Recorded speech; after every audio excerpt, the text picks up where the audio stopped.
День добрый. Тут веселенько так течет река Сетунь. Вот крапивка и другие растения у нас растут. Народ сидит. Вот там люди кушают, кушот сделают.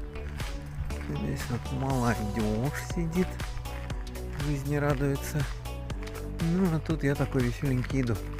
Сейчас надо искать. Тут круглый дом есть, такая фигня тут. Надеюсь, я к ней выйду и сниму отдельный видосик по нему.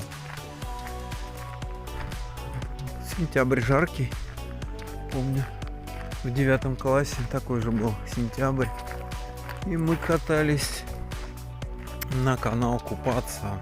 Так было классно и весело. Хорошего дня всем.